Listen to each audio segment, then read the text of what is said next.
Or hello guys, my name is Jack, and today I'll be demonstrating 5 different flashlights that each have a different beam type. This is to showcase their individual proficiencies and what their niches are.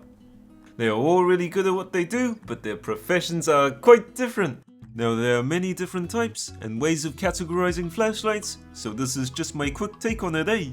Now if you're a flashlight guy, you already know all this, but if you aren't, then this might be a bit interesting, eh? So first we have an example of a flutter flashlight, and for this I chose the MSR DT8. It's an octo emitter lumen beast packed inside a tight package, so a flashlight like this floods the room with light and bathes everything at close range with a war of brightness. Lumen outputs are high and the beam is very intense up close.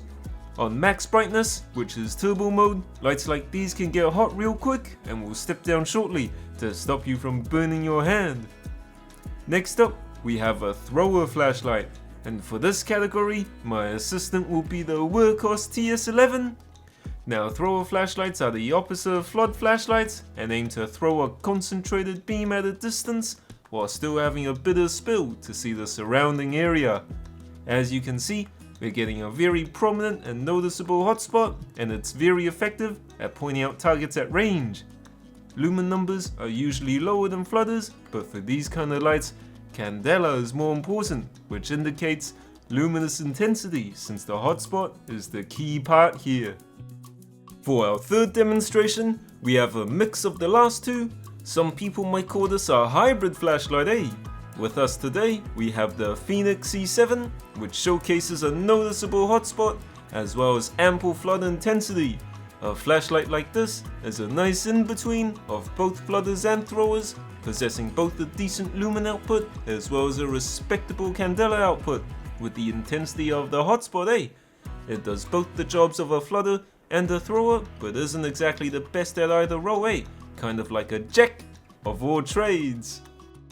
Next up, we have what is called an LEP, which stands for Laser Excited Phosphor, and to demonstrate this class, I have the Madaminko FW2. Now LEPs are an extreme example of thrower flashlights, and they offer the most intense and concentrated beam. They sport very high candela and leave almost no spill.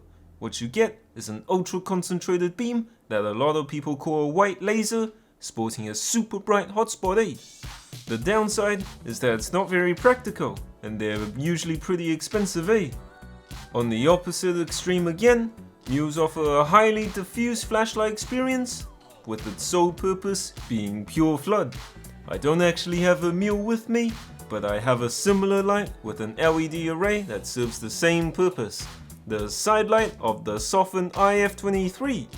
Each inch in front of you will be covered with a wall of perfectly balanced light. There's no hotspot noticeable, everything is evenly distributed, and its angle of effectiveness covers your entire periphery.